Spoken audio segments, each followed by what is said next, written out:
Ready, spaghetti? Ready, spaghetti? Yeah. All right. Welcome to Trust the Journey. I'm Melanie Curtis. And I'm Jason Moletsky. Our mission is to live, laugh, love, and learn together with you. We're here to create conscious connections, to grow and contribute through our practice of openness, honesty, vulnerability, humility, and trust. Trusting the entire journey. Yes, for sure. And if you want to connect with us on the internet, family, please find us at trustthejourney.today. So that's our website and our Instagram, where you can get Trust the Journey swag, where you can join the Trust the Journey family, which is our group of like-minded, like-hearted people, who want to expand the conversations beyond the podcast and have just a different level of support in their life. So yeah, please join us. Scroll down on the website, click on Patreon, and any amount will get you in there. And we'll add you to the private Facebook group. And that's it. Yeah, trustthejourney.today. We love you, and thanks so much for being with us. Yeah, thank you for joining us. So we are in the midst of our new interview series that we have decided to do, which we've called Reflections. It's reflections on our own lives, our own journeys. We've decided to dive deeper, to share more, to try to be more vulnerable, more honest, more real, and hopefully be more available for people to relate to and to connect, as our mission statement says. So, yeah, storytelling, yeah. Looking for those stories as opposed to only talking concept, both of which are valuable, but yeah, an exploration of story and sharing. So last week we did the second interview of myself, and we talked about spirituality. And so now it's Reflections. It's Melanie's turn. My turn. Oh, geez. Yeah. Here we go. So we're going to dive into the topic of spirituality specific to Melanie's personal experience. And so as this topic surfaces, I find myself thinking about, well, where do we start? And I'd actually like to start with right now. I'd like to start with who you are spiritually today, and then I want to learn the story of what has brought you to this point. Yeah, that's a good question. It's an ever-evolving experience and process and connection. The fact that I even can say that I am a spiritual person is different than historically I would have talked about this type of stuff, excuse me.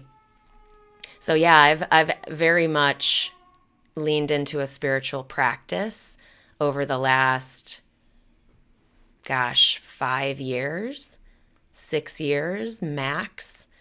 And that practice, which I'm happy to share more about, has been critical in terms of my ability to feel peace and my ability to feel secure in myself and in the world.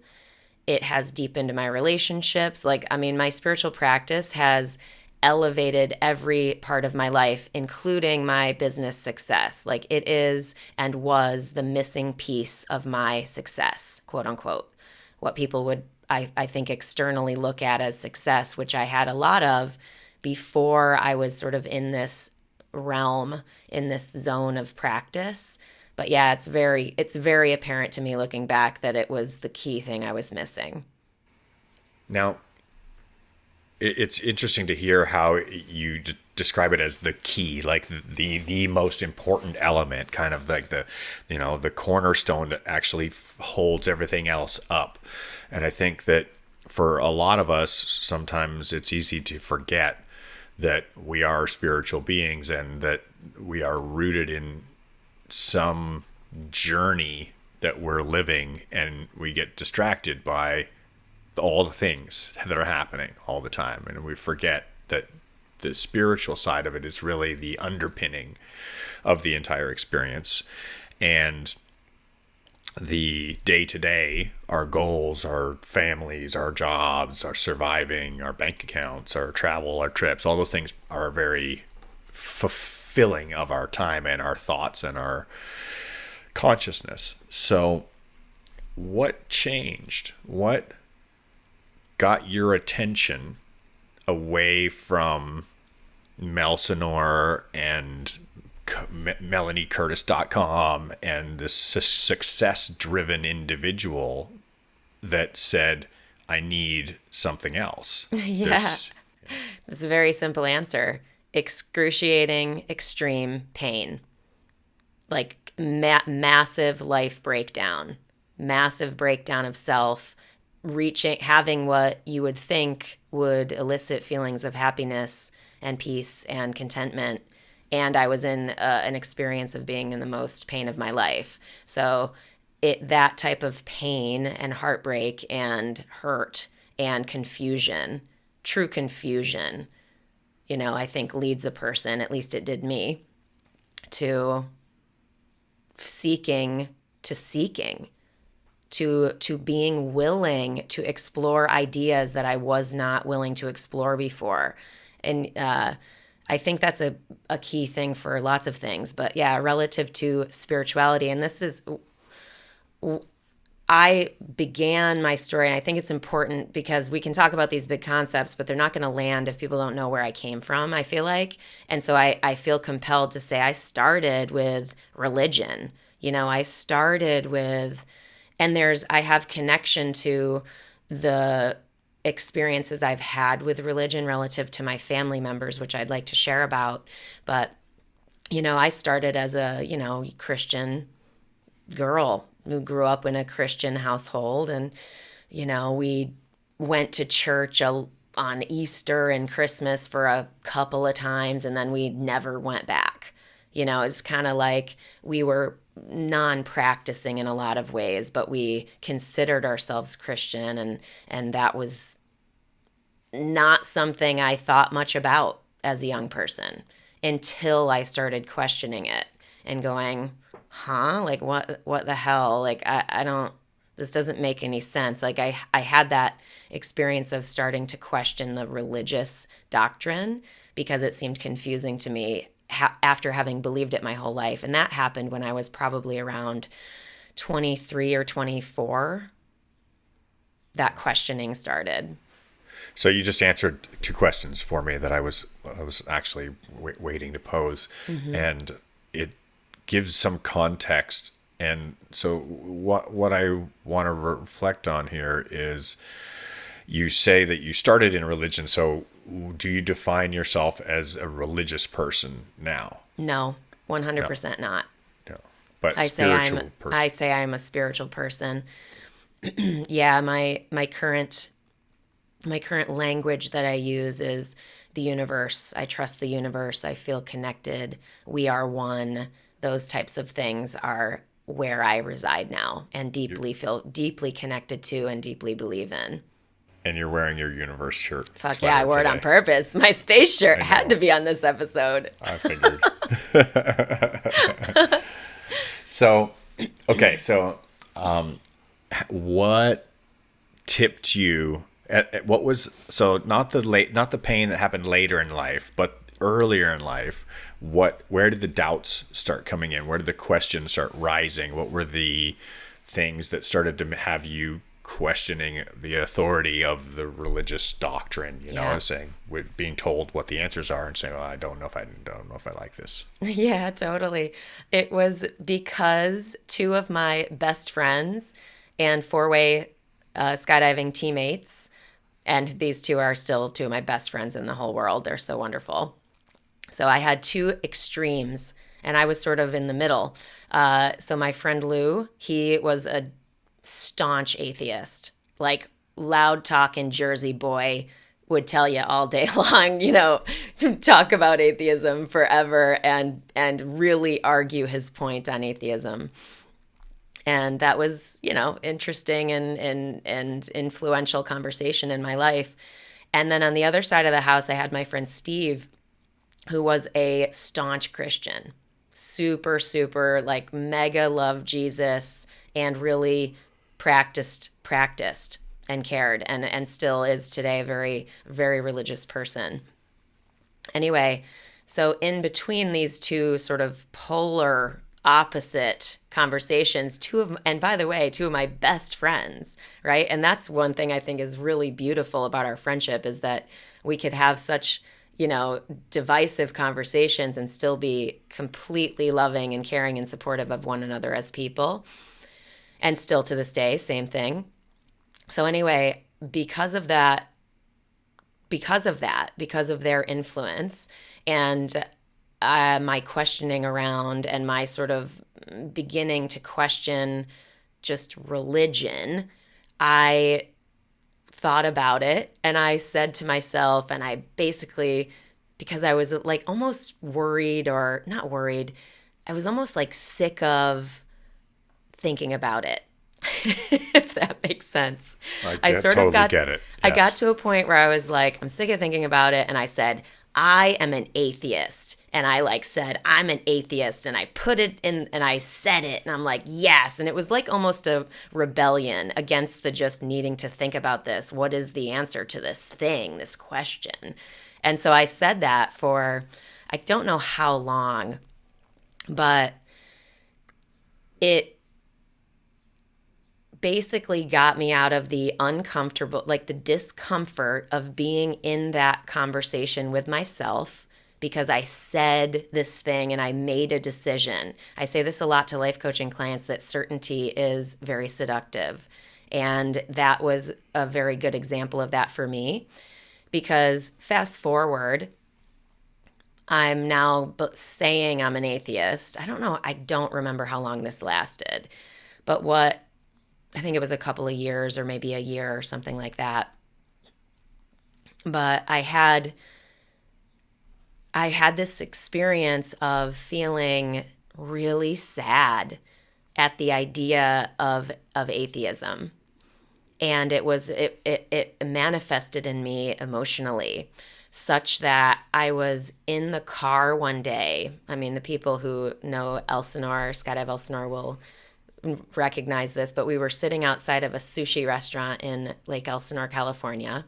I was in the back seat. Coach was in the front seat. Steve is coach. I call him coach. He was in the front seat. I was in the back seat. I think Lou was in getting our order or something like that.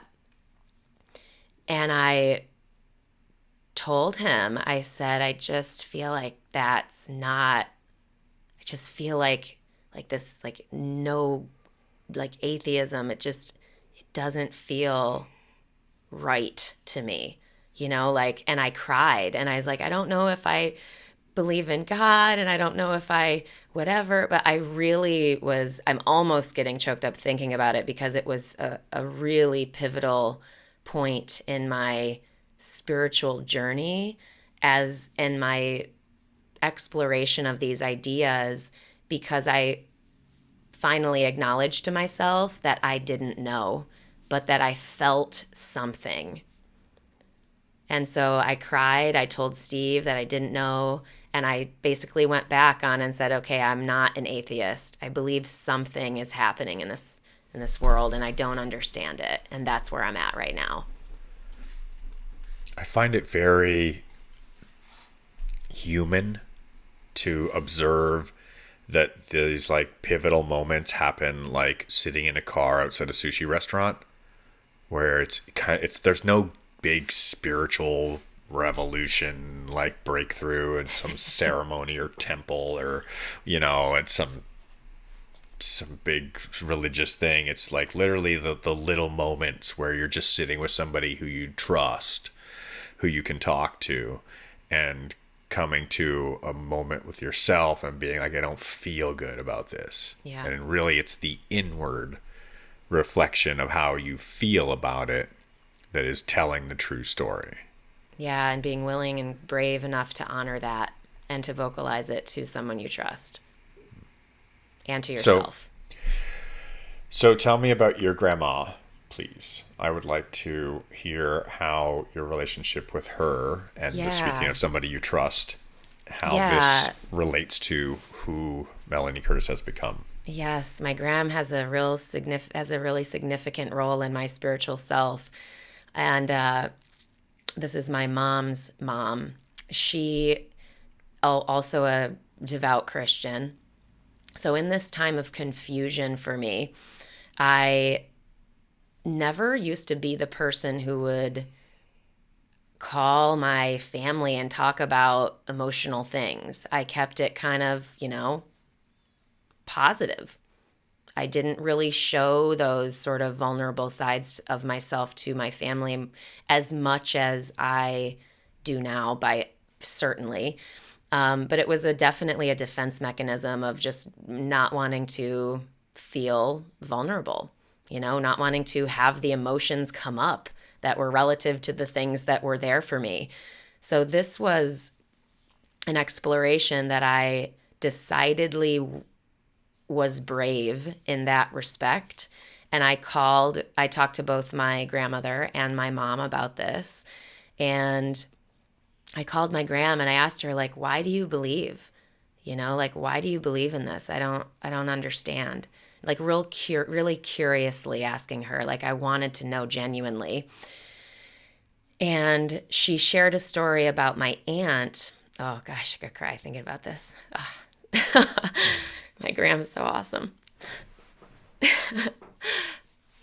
Sorry. Not sorry. My gram, she shared a story about my aunt who passed when she was 26 from a blood clot, and how she was in the hospital room, excuse me, with my aunt. And she basically felt like she had a true experience with God, with her daughter. And she connected that experience to Jesus, and to Christianity, to her beliefs. And I felt her. She was not trying to connect it. Like, for her, it was connected. It was very, very true and real for her. And so that's a big reason why I had that experience with Steve in the car, is because I was starting to explore this confusion in me. And even though I wasn't necessarily on the same page as my gram, but like believing in religious doctrine, I at least was like, I believe that she had some experience that was so moving and real for her.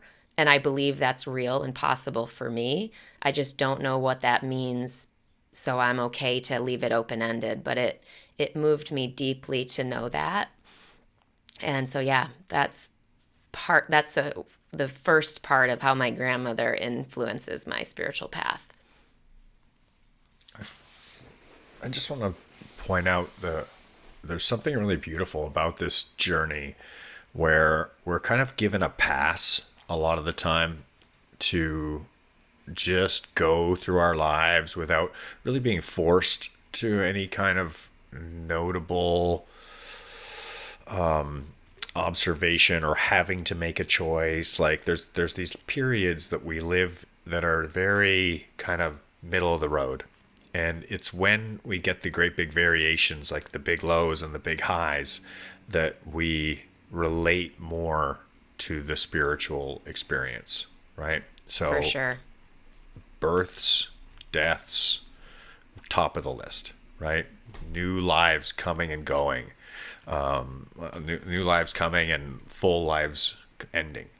And that really cements our relationship to mortality and triggers the bigger picture questions about who are we, where do we come from, why are we here, the relationship to, wait a second, I'm more than just who I am and my day to day. There's a bigger picture involved. So when I think about those moments, we've all had them in our lives. What So stepping aside from, the first time you're exposed to it through your grandmother's share, right? when did it start to anchor down for you, that when you were now relating to these experiences of life coming and going? Yeah, it was a long time, I'll tell you. I'll tell you. I have this experience. I have this recalibration of my belief. I allow myself to be in the unknown, sort of, agnostic, I guess. I never really called myself anything specific, to be honest. I really was just like, I don't know. I was really in the camp of, I don't know, but I believe something is. That was really where I was for many years. So I'd have to think what year that was when I was talking to my gram. It was yeah, 2005, something like that. Anyway, 2004 maybe, 2005, doesn't really matter, but so I go forward as this person with this sort of openness, but really then did not lean into spirituality at all. So what was happening at the time in my life was I was starting to be ready to move on from working, and we talked about my skydive Elsinore years and those, how wonderful they were, but then how I wanted to move on from those.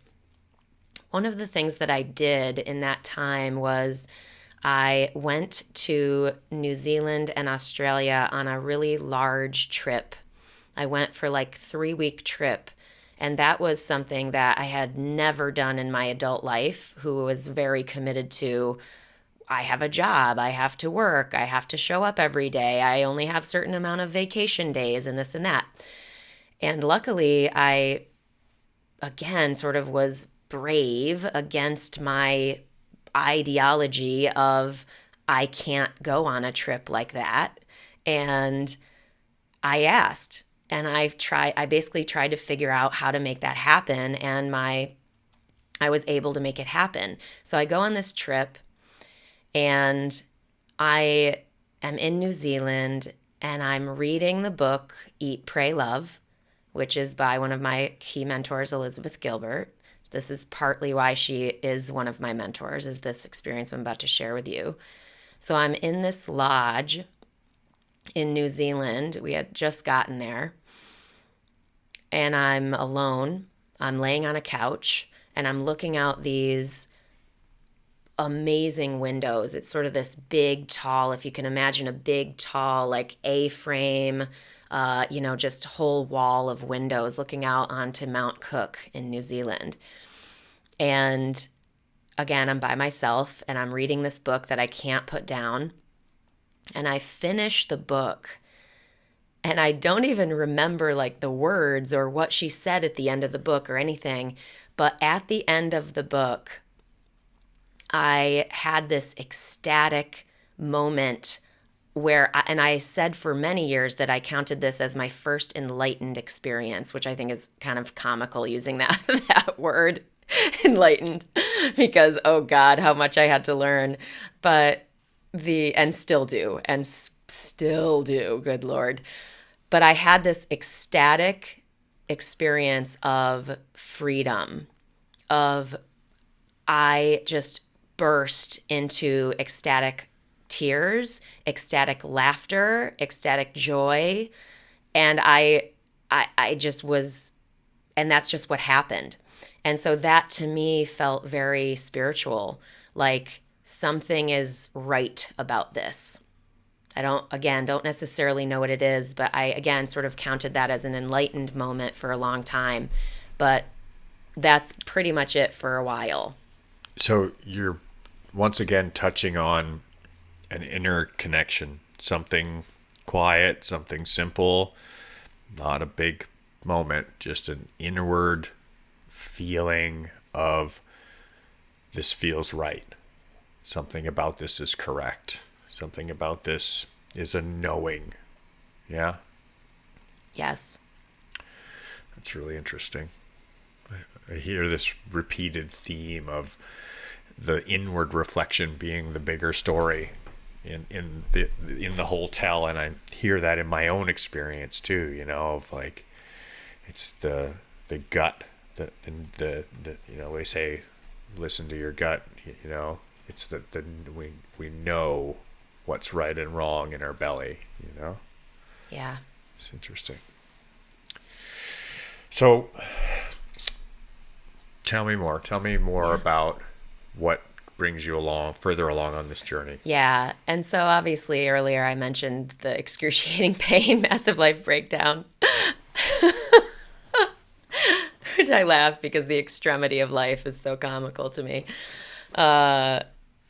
So yeah, so I have this sort of enlightened moment, this ecstatic. I'd say that it's not that I did nothing relative to my spiritual self. It's that I did not in any major way dismantle what was sort of driving the resistance to going on a trip like that in the first place. So my patterns of high achieving, overachieving, I have to do this, the gremlin thoughts of I'm not good enough unless I overachieve, like all of that was still very much in play during these subsequent years. Okay.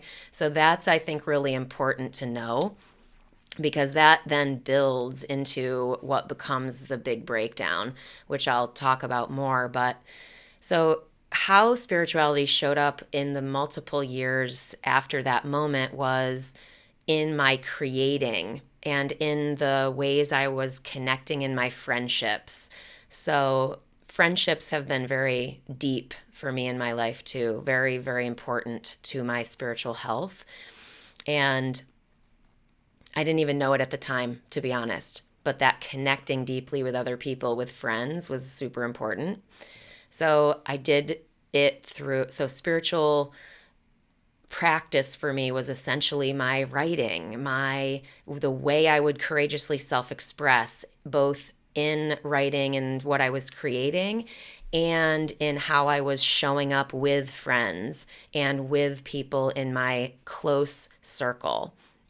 So, I had other little moments like Shannon Hernandez is, again, my best friend, and she's a very spiritual person. And we had this one experience where Chicks Rock, I ran this event and I talked about it before, but it was amazing. And I had this, again, another sort of ecstatic burst of tears where I was just crying, tears of joy.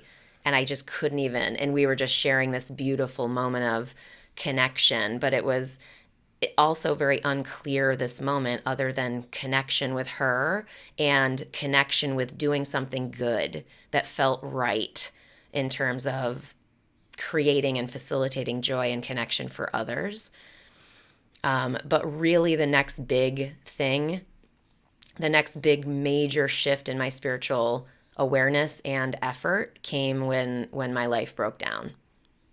Are you willing to talk about that? Yeah. Willing to Yeah, share yeah, some of details course. about what brought the House of Cards down, Yeah, of and course. what did you rebuild, or Yeah. like tell me the story here. I'm happy to talk about it. I've written about it a lot, and I think it's so important, especially for people in positions of leadership, to share their struggles, to share their humanity. And that's another thing, going back to Eat, Pray, Love, is why was so moving to me, is that Elizabeth Gilbert is sharing about her massive life breakdown and her complete crash of her identity and trying to figure out who she is. And so basically, I mean, mine very simply came from building a life, building a life, and I'm saying that by meaning multiple facets. So I built this career in skydiving, I'm building this life coaching business, I got married, I have a house, I have all this life, this I built this life. And I say I, but I mean, we, the people in my life, built this life. And Sounds very textbook, very like yeah, as it should totes. be. Yes. Totally. Yes. Yes. And I had a little bit of experience breaking from the norm, of course, by leaving investment banking and going and doing skydiving as my profession. So I wasn't completely inexperienced with wanting to diverge from what society dictates, but very clearly, based on what I created, there was still quite a bit of that programming going on for me. And so anyway, very long story short, I my marriage blew up. So I ended up in this heartbreak divorce experience, which was completely agonizing and painful. That also was coupled with I had been experiencing more fear and burnout in skydiving because my like friends had died and I was super burned out from traveling and just very exhausted as a result of the high achieving and the overachieving part of my patterns. So that was leading me, all of that was leading me to breakdown. And interpersonally, I didn't know how to stand up for myself. I didn't know how to have boundaries. Like I really was lacking, very lacking in certain skills. And I didn't know it. And I also just didn't know, I had no awareness of that, right? I thought I was doing I'm thought I'm doing it, doing all right. I'm doing best I can, right? We think we, are doing a really good job, and that's totally great. There's nothing, I'm not even dissing myself. Like, we do the very best we can with the skills and the awareness that we have at any certain point. And so, anyway, getting to that point led me into this true massive breakdown where everything in my life was suddenly insecure. So the life that I had built was instant in terms of the relationship, and the love relationship was instantly gone. The physical place I lived was instantly gone. I moved back to the Northeast. The sense of I know what I'm doing, I have some control over what I'm building, and I'm going in a direction that is smart and positive, gone. I'm also exhausted from skydiving, so I then have to basically I this is another part of the story, but I choose to take a break from skydiving as well, which lasted 2 years. And then so the largest then part of my confident identity was also gone. So I am in this complete and utter fucking tear down of like everything up to that point. And so in that experience, I laugh because I laugh again because it's so intense, but so good, guys. Oh God, if you're in this right now, please just believe me. This is your time to do some good work. And so anyway, in the pain, I needed I was so confused and so in pain and so just didn't know what I was doing. I was open to things I never was open to before. I really got therapy. I really talked with my best friends about what they do to love themselves. I really tried to practice that. I really tried to start learning what boundaries looked like. How did someone who was deathly afraid of conflict and rejection and lived her life as a people pleaser up to that point, how does that person learn how to speak up for herself? So all of that stuff started to happen in conjunction with, and that sort of led me to my next level of spiritual connection. When you say people pleaser, I start thinking about the difference between there's a challenging line to define when it comes to self-love or being servient to others. And when I speak about this, what I'm saying is like it's really important to do things for other people, right? Like to be the giving person who contributes, who puts back into society, who cares about everybody.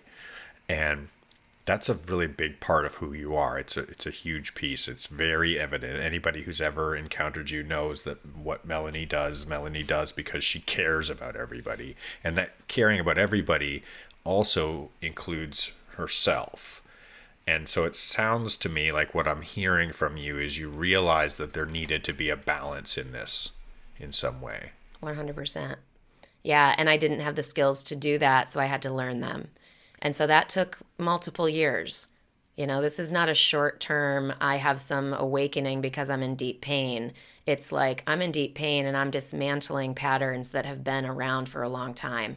And so that takes a lot of hard work and opening up to pathways that you really maybe weren't open to before, you know? And so that's honestly where, and this is sort of much further down the path, but this is where my engagement in psychedelic healing really comes in as well, is that like there's no way I would have even remotely considered that for any reason. Like I was very much staunchly against drugs, you know, and I had this idea that, you know, just I had this broad sweeping idea of what drugs were. Nancy Reagan, I was very much in that influence and thinking it was really all substances were bad for you, which I just am very grateful for the influences that I had that allowed me to, I mean, again, over, and I've shared this on the podcast before, I think on our other episodes, but it took me about 4 years of really starting to learn about that type of depth of healing before I was willing to even try it myself. It took a long time for me to learn and get comfortable with hearing other people's stories, really learning about it before I was willing to do it myself. And that's because of breaking down those old ideologies and also caring about wanting to be mindful and not reckless. So I have a question with regards to something that you said. You said it took a lot of hard work and it still takes a lot of hard work. So that that wording, hard work, it's very broad. It could mean so many different things. So I'd like for you to expand a little bit on that in the different areas or different ways in which that has come to be your life and Yeah. who you are. What do you mean, do the work? Yeah, great question. Not even a good question, a great question. It is showing up every time you don't want to, Well, you that sounds know? fun. It sucks. The work, and I laugh with my life coaching clients, I laugh with my friends, I laugh with anybody who's on a growth path, that growth is so not fun. And so how it looked for me, and it looked so many different ways over the course of those years when I was, again, not necessarily at the point where I'm ready to do a psychedelic journey to heal more deeply, but I need to even get to the point where I can even contemplate something like that. It was like crying on the phone to my friends, letting them see me cry, letting them hear me. It was having those conversations with my trusted family members, letting them see me and support me. So it's basically a big practice of letting people see the imperfect sides of me. That what my old wiring would of perfectionism would have me say, you can't show people that. People will not be able to handle that. They'll not love you. They'll reject you. So being in those conversations when I was in that real emotional pain part of like letting people who I trusted who had earned that role in my life, letting them support me in that deeper way.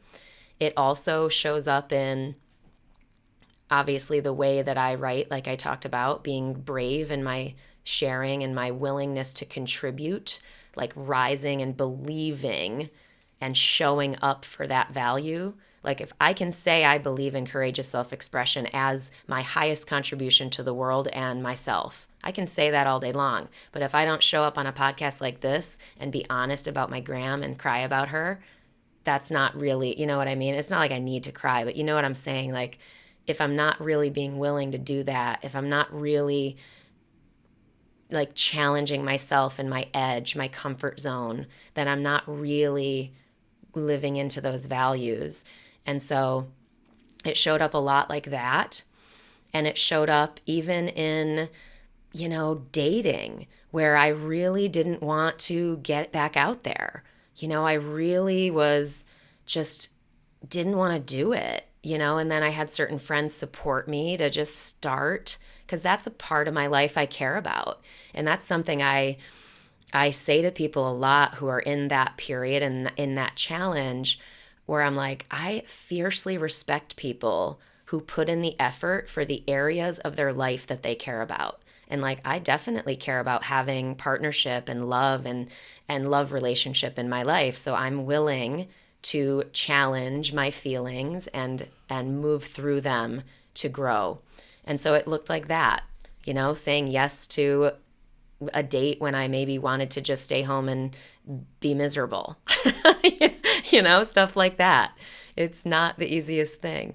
And other times it's taking care of myself without another person. It's learning how to meditate over a 6-year time period through major bouts of resistance. It's all kinds of different things. Meditation's so good. It's so good. It's such a I'm a wonderful 100% thing. convert. Oh yeah. It's such a great thing to learn to practice because it's like the most frustrating thing in the world. It's Yeah. like the hardest thing you could ever do, and you'll never do it perfectly. It's impossible. And the practice of it is the practice of accepting that it's never, you're just constantly going to fail. It's like accepting the imperfectness of ourself in that we will always be imperfect in this. And And I love, that, and just one thing, just quick interjection on meditation. I just want to say this quick. It's totally all of that. It's totally hard and annoying and until it's not. Until it's not. yeah. Until you've worked enough on your mindset or skill set or whatever until it is something you then own. So like I am not tortured by meditation at all anymore.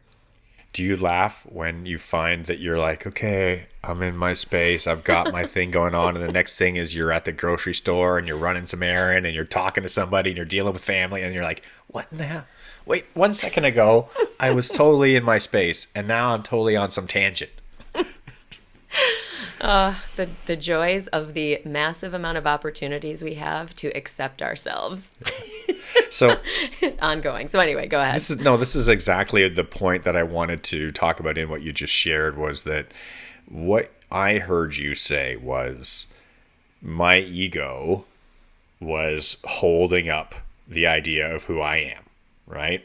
And there's this shell, which is the ego, which is the defense mechanism, which is creating my life. It's got my marriage, it's got my job, it's got my idea of, how I relate to people and all these things, and that you've had to shed that or allow it to step to the side in order to show your true self of what's hiding behind this wall of armor. Yeah. Yes.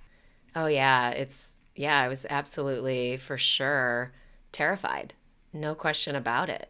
That the ego, I feel like, and I mean I hesitate to even use that language, but just patterns, the things that we build up, it's from fear, it's from old pain. And that's the thing about that's the next part of my spiritual evolution is finding the ways to really unearth and excavate that deep pain and be able to be with it and to be able to look at it and love it. And this brings us back to my gram. And when my gram passed, I was with her in the room with my mom and a bunch of other family members. And my mom was holding my Gram's hand. She's in a hospital bed. And I'm holding my mom. I'm standing behind my mom. My mom's sitting in a chair. My mom's holding my Gram's hand. And have my hands on my mom's arm and shoulder. And experiencing myself in that moment as strength. You know what I mean? Being in something that I never thought I could ever handle, and being able to be that. So that was, and so when my gram passed, it was definitely really traumatizing for me. I was so sad, even though I was experiencing myself for my mom as this pillar of strength in that moment. that experience, like losing her, quote unquote, really stayed with me and was, just hurt. You know what I mean? And fast forward as I'm doing the deeper work to heal, to really heal myself as part of my ability to access my light. And that's something I haven't even mentioned yet on this call, is that I I believe in the light, us being light. And that also comes from my work with psychedelics, where really connecting to and getting a sense for and an awareness of myself as this ball of light and love. And sort of, that was what's fascinating about that, though, is that I feel like I knew that before. So it's not like, oh, I go on a psychedelic journey, or I'm in a ceremonial. And again, the only part of this I'm talking about is in ceremony, where it's meant to be this sort of deep, enlightening, spiritual healing experience. That's where I've accessed these thoughts and these awarenesses, because it felt like very much like I was aware of that before, and I was like, oh yes, now it's very clear to me. Okay, I get it. I thought I knew this, but I thought I was kind of just making a joke. Ha ha ha, I'm a ball of light. But no, it's actually real, and there's something to that. So stay with me. So also in my deep healing relative to my grandmother is that in one of my ceremonies, the funniest thing, guys, is that the irony is that I was doing work on really trying to heal and heal what I had experienced as anxious attachment in my love relationships, fearing of abandonment, fearing of loss, right? Totally understandable based on my life experiences as a child of divorce and just my experience with my marriage and all of that stuff. It's all very understandable for people to feel that. Lots of people feel anxious attachment. But I was really in the work and wanting to heal that. And so I had gone into this ceremony with that as my goal. And what's interesting in my experience with psychedelic healing is that it delivers you what you need, not what you ask for. And I laugh because I go in thinking, okay, I'm trying to work on my love relationship self and trying to find more security in myself and self-love and this and that. And what I ended up healing and experiencing and is I felt very I felt very, very connected to my gram, and I felt her with me. And me telling this story cannot possibly express the depth of its impact on me, by the way, just for that caveat. But I felt like I was really, truly with her, and she helped me feel safer about losing the people I love the most in this world. Like, she helped remind me of my strength, and she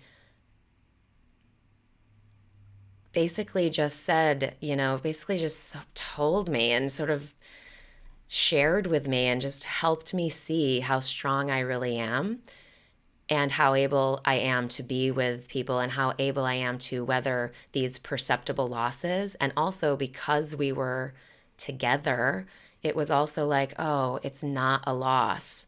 There is no loss here. She's not gone. She is entirely with me. And again, I feel like I'm not doing this story justice, but it was a big, big, big, big, big deal for me to be with her and to understand that when it becomes time for me to lose those I love the most in the world through death, that I'll be able to be strong. Tears again. Beautiful share, Melanie. Thank you very Thanks. much. Thanks for letting me ramble. I don't have that as set up in a concise share at all. It's really actually very nice to hear you allow yourself the room to just express the experiences, and to do your best to turn the feelings and the emotions and the knowings and the experience itself into, words that somebody else can try and share, relate to and experience themselves. And of course they never do justice, right? They Yeah. We all know our own life experience and the feelings we have. Writing, it's, a sad attempt to try to truly convey what it is. It doesn't Yeah. contain it all. But I would like to thank you very much for your willingness to be vulnerable and open to share this, because you can see that it's obviously a very emotional and very meaningful to you. And so I have a lot of gratitude for your expression of your Thank you. experience to our audience, and to allowing me to personally be present to this. Thank you. Thank you.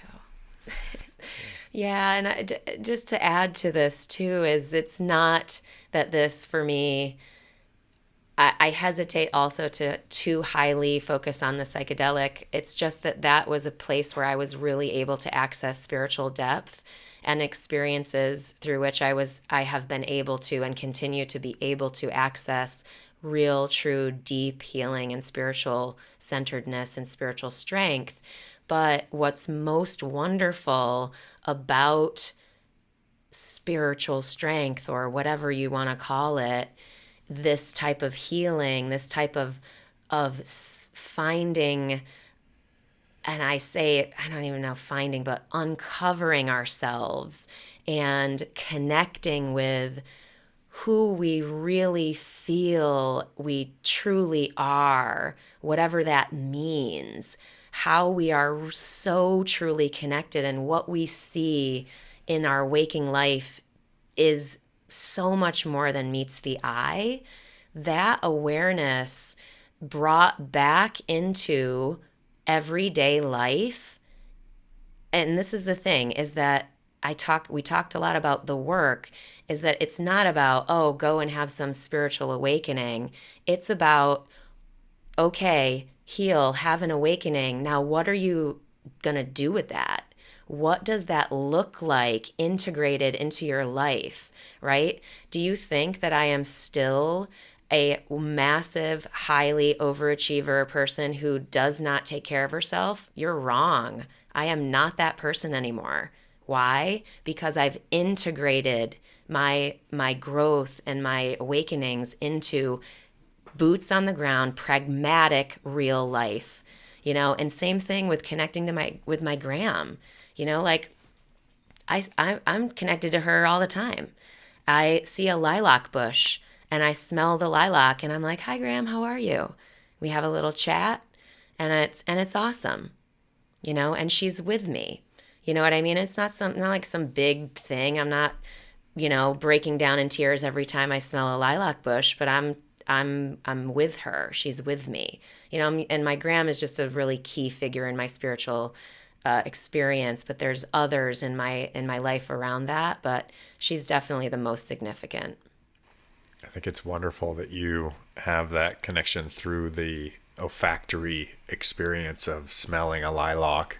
And I'll share that as I was a child, along the back fence in our yard, we had rows of lilac bushes. So Yeah. the purple and white lilacs would bloom in the spring and summer, and the fragrance would, as soon as you mention it, I immediately can smell the Yes. bouquet of the lilac. And I remember so many times of burying my nose in them as a child, and it just brings back a flood of memories. And it's so often that simple scent just allows us to connect, and that's nature, right? That's the universe. That's Yeah. all that is, Mother Earth reaching out and just touching us, being like, here, remember to connect. Here's a little touch from whatever Yeah. way for you to remember.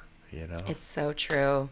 But I know we're getting close on time, and I want to make sure I say this before the end is Please. and really, really, and I've already said it, but highlight it again about the integration of ahas, of the breakthroughs that we have, whether it's through a friendship, whether it's sitting in a church, whether it's being out in nature, whether it's in a version of a healing ceremony with anything, sound, trees, light, whatever, that we take those things and we really bring them to our waking life. Because why did I care to go and think about spirituality as it was because I found myself in massive pain and breakdown.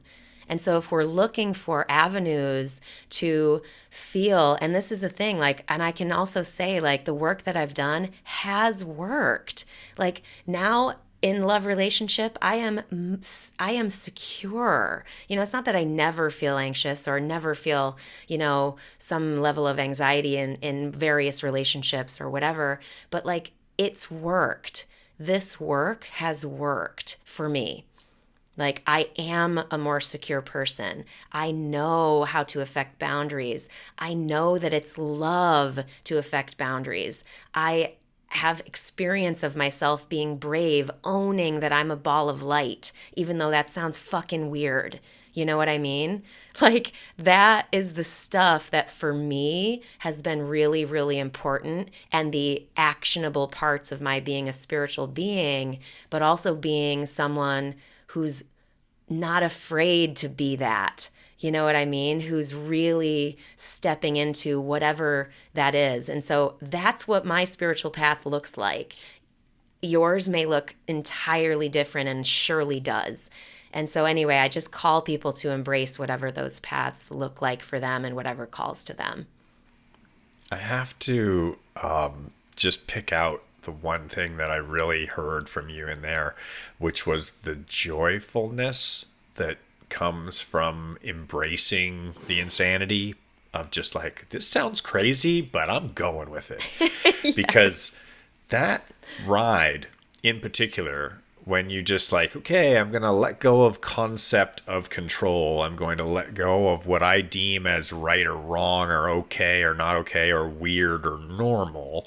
And Correct. I'm going to take my hands off those handlebars and I'm going to let the universe decide how I feel, right? When you just let the feeling guide you, then it can be such an ecstatic experience of spirituality, of Yeah. connectivity. And that was the other Freedom. word, Yep. freedom. Yeah. Connectivity. Yes. Connectivity is why I heard you, the whole section that you were on there for a few minutes. I was like, connectivity is the underlying tone here. Yep. Connectivity to nature, connectivity to self, connectivity to grams, Yep. connectivity to all these things that are always is, all one, this giant connectivity net. Yeah. Yeah.